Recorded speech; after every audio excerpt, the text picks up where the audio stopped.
음식평론가 이용재입니다. 자, 특강 외식의 품격 오늘 세 번째 시간이고요. 이제 드디어 제가 어쩌면 여러분들 야, 뭐 2시간 동안 때운 거 아니냐? 물론 25분짜리 강연이니까 여러분들 뭐 2시간 다 쳐도 1시간밖에 안 되긴 합니다. 근데 너무 놀고 너무 날로 먹으려는 거 아니냐? 저렇게 불만을 품고 이제 구독과 신청을 끊으려고 하시는 분들, 자, 한 번만 다시 생각해 주시기 바랍니다. 제가 이번 시간서부터는 본격적으로 본 내용을 강의를 해 보겠습니다. 자, 제가 지난 시간에도 말씀드렸습니다. 우리가 흔히 식전 빵이라고 생각을 합니다. 처음에 나오고, 그 다음에 시장하시니까 많이들 드시죠. 자, 그런데, 자, 지난 시간에 그렸던, 좀 이쪽에 공간이 있나요? 없군요. 은근히 공간이 없네요. 제가, 물론, 칠판의 절반만 쓰고 있긴 합니다만.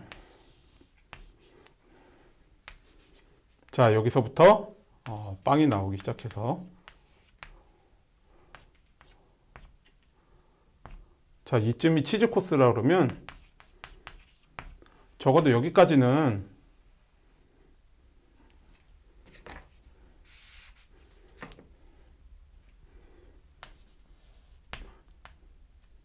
그러니까 주요리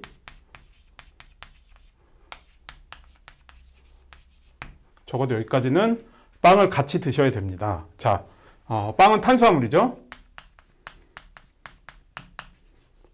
탄수화물은 두 가지 역할을 합니다. 첫 번째는 포만감, 두 번째는 맛의 완성. 자, 그래서 이 부분은 여러분들이 생각 안 하실 수도 있더라도 탄수화물의 대표 탄수화물이 빵이니까요. 빵과 같이 먹었을 때 맛이 완성되는 것을 전제해 두고 요리를 만들었을 가능성이 높습니다. 자, 그래서 빵은 우리가 영어로 베이커리라는 단어가 자동차잖아요.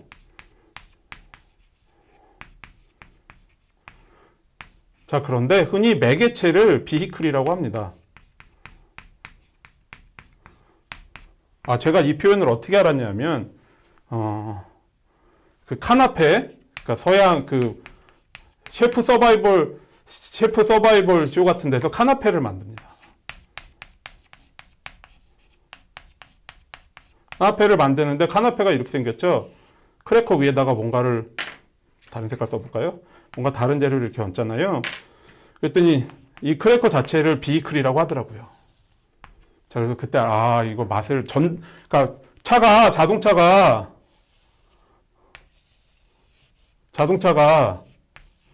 뭔가 사람을 싣고 달려가는 것처럼 맛을 싣고 달려가주는 그런 역할을 하는 건지. 자, 그래서 그때 생각했습니다. 비히클. 제가 미식대담에 보면 비히클이라는 단어를 쓴 게 나오는데요. 관심 있는 분들 한 번씩 읽어봐 주시고. 자, 그래서 빵이 나왔을 때 식전만 드시면, 그러니까 처음에 물론 리필해 주겠죠. 처음에 다 드시지 말고 일단 맛을 보시는 겁니다. 우리가 한국에서는 음식점의 수준을 밥을 보면 안다고 그러잖아요. 같은 맥락에서 서양 레스토랑의 수준도 빵을 보면 압니다. 그런데 요즘에 서양 레스토랑들의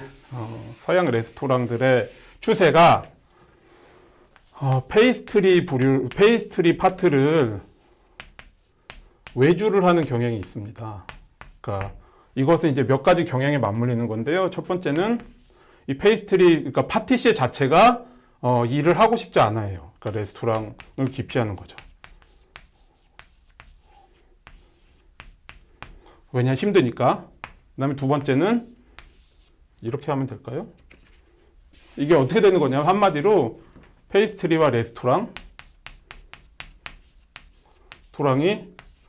서로 거부를 하는 겁니다. 그러니까 레스토랑에서는 페이스트리 파트를 운영하는데, 그러니까 그러니까 디저트 안 먹는 사람들도 있는데, 디저트 안 먹는 사람도 있는데 페이스트리 파트를 유지하기가 싫은 거고, 그 다음에 페이스트리 셰프는 레스토랑의 맥락 속에서 일을 할 게 아니라 요즘에 어떤 디저트 가게를 독립적인 디저트 가게들도 장사가 되니까 나의 창의력을 굴레 없이 제약 없이 발휘하고 싶다. 자, 그렇기 때문에 빵이 외주되는 경우도 많습니다. 그렇지만 그래도 빵이 맛없으면 빵의 수준이 앞으로 나올 음식에 대한 기대를 높여주는 건 사실이에요. 자, 우리가 빵을 이해를 하려면 밀을 이해하면 됩니다. 밀을 이해를 할 때는 쌀이랑 같이 이해하면 쉽습니다. 밀은 단단합니다. 쌀은 무르죠. 자, 그래서 직접 조리가 가능합니다. 얘는 간접 조리라고 그래야 되나요? 가공 후. 자, 둘 다 도전까지는 똑같습니다. 근데 쌀은 그대로 밥을 지어 먹을 수 있고, 도정을 한 다음에 재분을 해서 반죽을 해야 빵이 됩니다.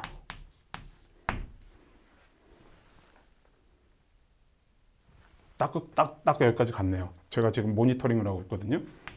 자, 그런데 재분해서 반죽을 한다고 그냥 되는 게 아니라 사실 발효를 해야 맛있어집니다. 복잡하죠. 자, 대신 밥은 맛이 단순합니다. 밥이 씹을수록 단맛이 나니까 뭐가 단순해.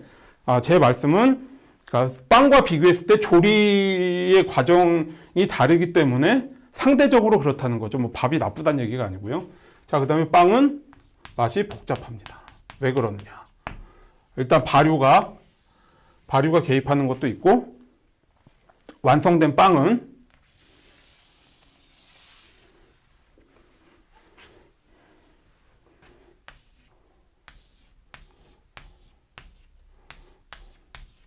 자, 이 기포, 발효의 흔적입니다. 자, 이 흔적들이 안에서 조직을 이룹니다. 자, 그래서 이 조직을 속살, 크럼이라고 그러죠. 부드럽고,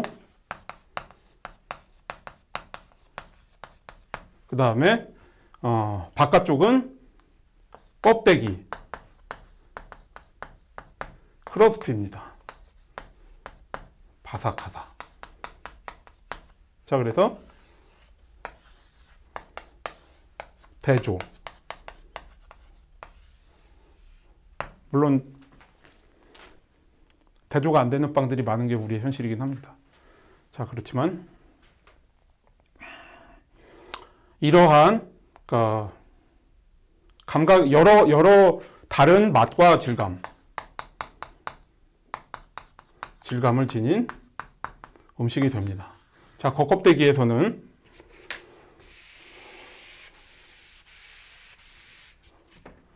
마이야르 반응으로 색깔이 짙은 색깔과 복잡한 맛, 보통 당이 반응하는 것은 캐러메라, 아미노산이 반응하는 것은 마이야르 반응.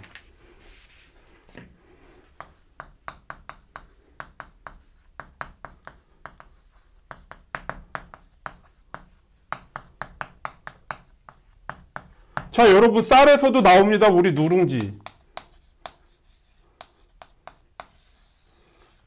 누룽지를 구우면 진한 갈색이 되면서 맛이 더 진해지잖아요. 이것도 마이야르 반응인 겁니다. 마이야르 반응하고 캐러멜하고 항상 헷갈리는데, 사실 시험에 나오는 것도 아니고, 그러니까 맨날 저도 헷갈려요. 저도 헷갈리는데, 그러니까 예를 들어서 빵 겉면은 마이야르다다 뭐 이렇게 생각하고, 마이야르 반응이 또 빵하고, 간장도 사실 마이야르 반응입니다. 뭐 혹은 마이야르라고 그러기도 해요. 이게 왜냐하면 스펠링이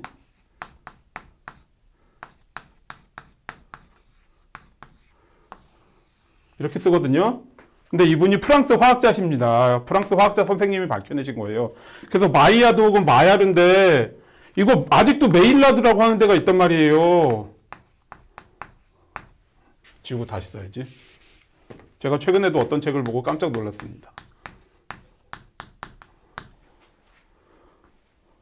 여러분 이거 아닙니다. 마이야드 또는 마야르 이거 보시면 화내세요. 자, 그리고 여러분 잠깐 한 가지, 쓸데없는 한 가지. 자, 껍데기와 껍질의 차이. 껍데기는 딱딱한 거, 껍질은 부드러운 거. 자, 그래서 껍데기를 갑자기 국어를 가르치고 있네요. 껍데기는 껍데기를 까거나 깨는 거고, 껍질은 벗기는 거죠. 아, 왜 이 말씀을 드리냐면 음식에서 돼지 껍데기 있지 않습니까? 이거 사실 돼지 껍질이에요. 근데 항상 돼지 껍데기로 통하죠. 왜 돼지 껍데기가 좀 더 맛있다고 느껴지니까 그런 걸까요? 자, 그래서 한번 싹 지우고 다시 얘기를 할게요.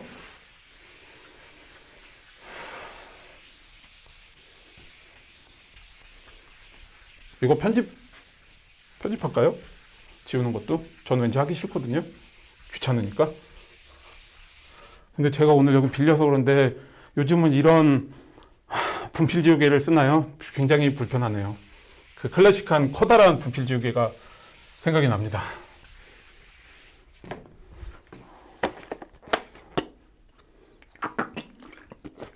아, 제가 분필가루를 마셔가면서 이 일을 할 줄이야.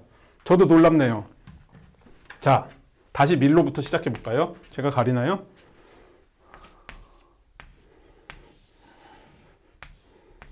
자, 도정. 여러분, 밀알이요. 쌀이나 밀이나 큰 차이가 없습니다. 생긴 건 똑같아요. 이게 보통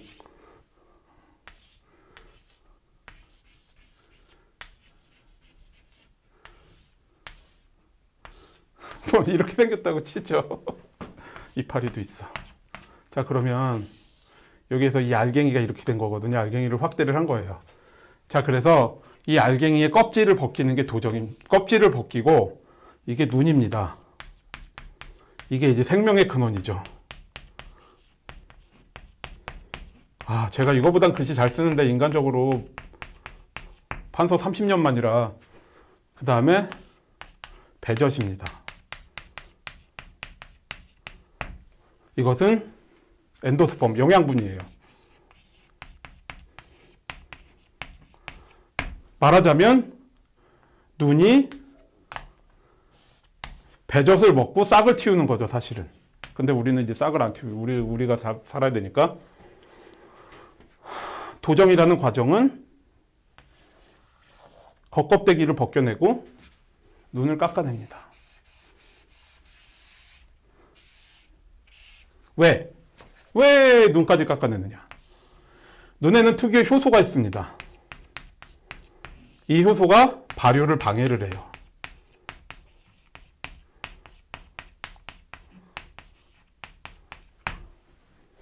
자, 여러분들 통밀빵.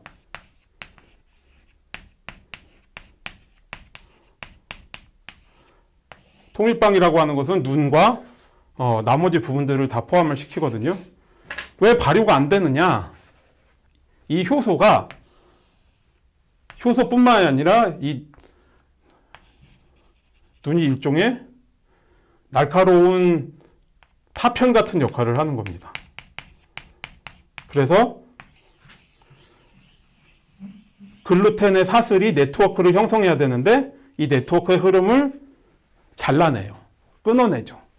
자, 그래서 통밀빵이 만들기가 어려운 겁니다.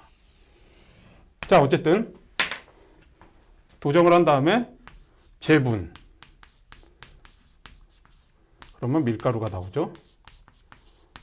그 다음에 반죽. 반죽을 하면 자, 밀가루는 흔히 어떻게들 분류하시죠? 한국식 분류 방법은 박력분, 중력분, 강력분입니다. 이게 여러분들이 생각하시는 바로 이거 아니지. 저 오랜만에 한자 써서 헷갈리는데요, 지금. 이거 아니죠? 이게 맞는 것 같습니다. 힘력자, 맞죠? 자, 오래돼가지고 너무 기억이 안 납니다. 자, 박력은 이게 얇을 박자일 겁니다. 그러니까 힘이 적고 중간이고, 그 다음에 강자, 제가 기억이 안 나는 죄송합니다. 이렇게 쓰나? 넘어가죠. 강력분. 자, 무엇의 힘이냐? 바로 단백질의 힘입니다. 무슨 단백질이냐? 밀가루에는 글루테닌과 글리아닌 이라는 단백질이 있습니다. 자, 그런데 그 단백질이 일종의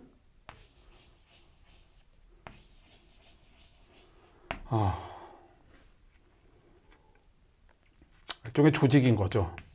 혹은 여러분들 섬유를 생각하셔도 됩니다. 자, 그래서 물을 더해서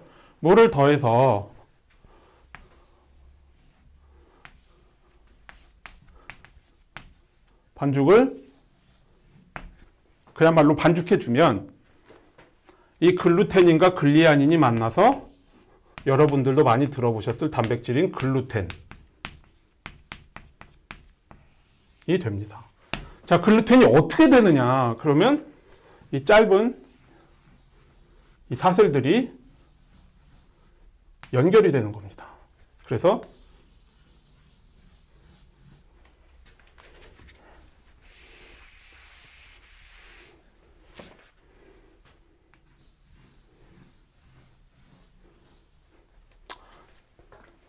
정확한 단어가 생각나는 스트랜드입니다. 가닥이죠. 말하자면 단백질의 가닥이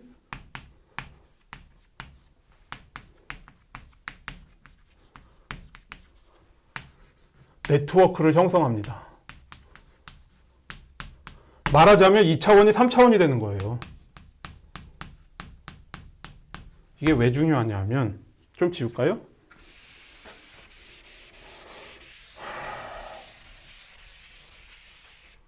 제분, 네. 좀 지우겠습니다. 여러분들 노트 필기 같은 거 하실 필요 없으니까.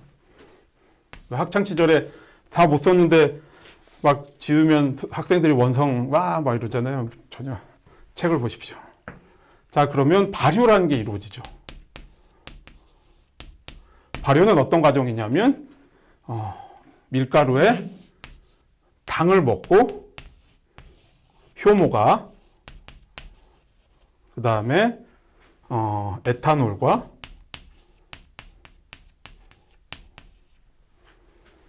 또 헷갈리는군요. 이산화탄소.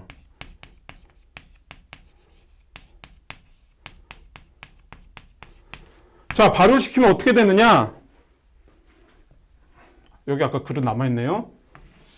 자, 반죽에 담아놓은 밀가루, 그릇에 담아놓은 밀가루 반죽이 부풀어 오릅니다.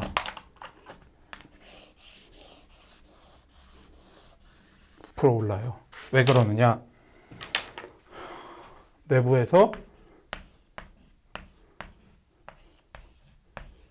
가스가 발생을 하기 때문입니다. 자, 그러면서 동시에 맛이 들죠. 우리가 발효를 통해 된장과 김치가 맛이 드는 것처럼 맛이 듭니다. 자, 그랬을 때 다시 글루텐을 찾아갈게요. 자, 이 글루텐의 사슬이 힘이 충분하지 않으면 사방에서 뻗어나오는 CO2의 힘 때문에 반죽이 터집니다. 항상 빵 반죽을 천막에 비유해요.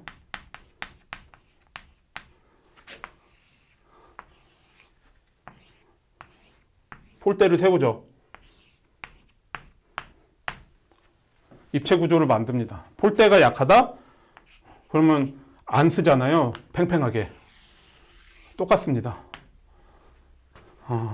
글루텐이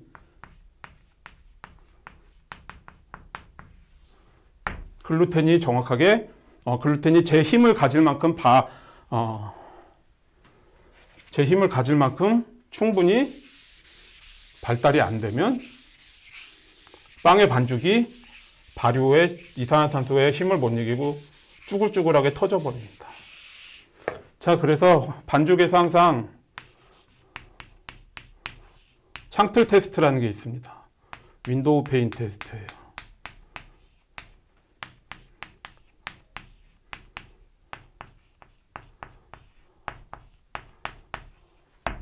반죽을요, 요만큼 뜯어가지고요, 늘려봅니다. 그랬을 때 반죽이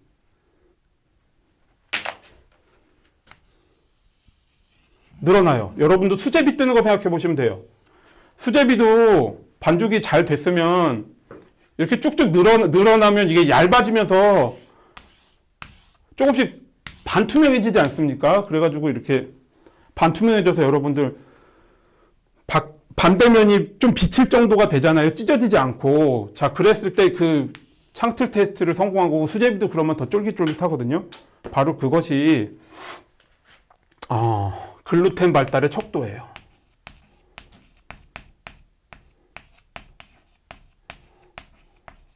자, 왜 그러느냐? 왜 글루텐이 중요하냐? 빵은 버텨야 되니까. 발효가 일어나는데 발효에서는 기체가 발생하고, 기체가 발생하는데 빵의 반죽이라는 구조물이 버텨주지 않으면 끝까지 풍선 터지는 거랑 똑같죠. 맞아. 풍선 터지는 거랑 똑같습니다. 고무가 튼튼해야죠.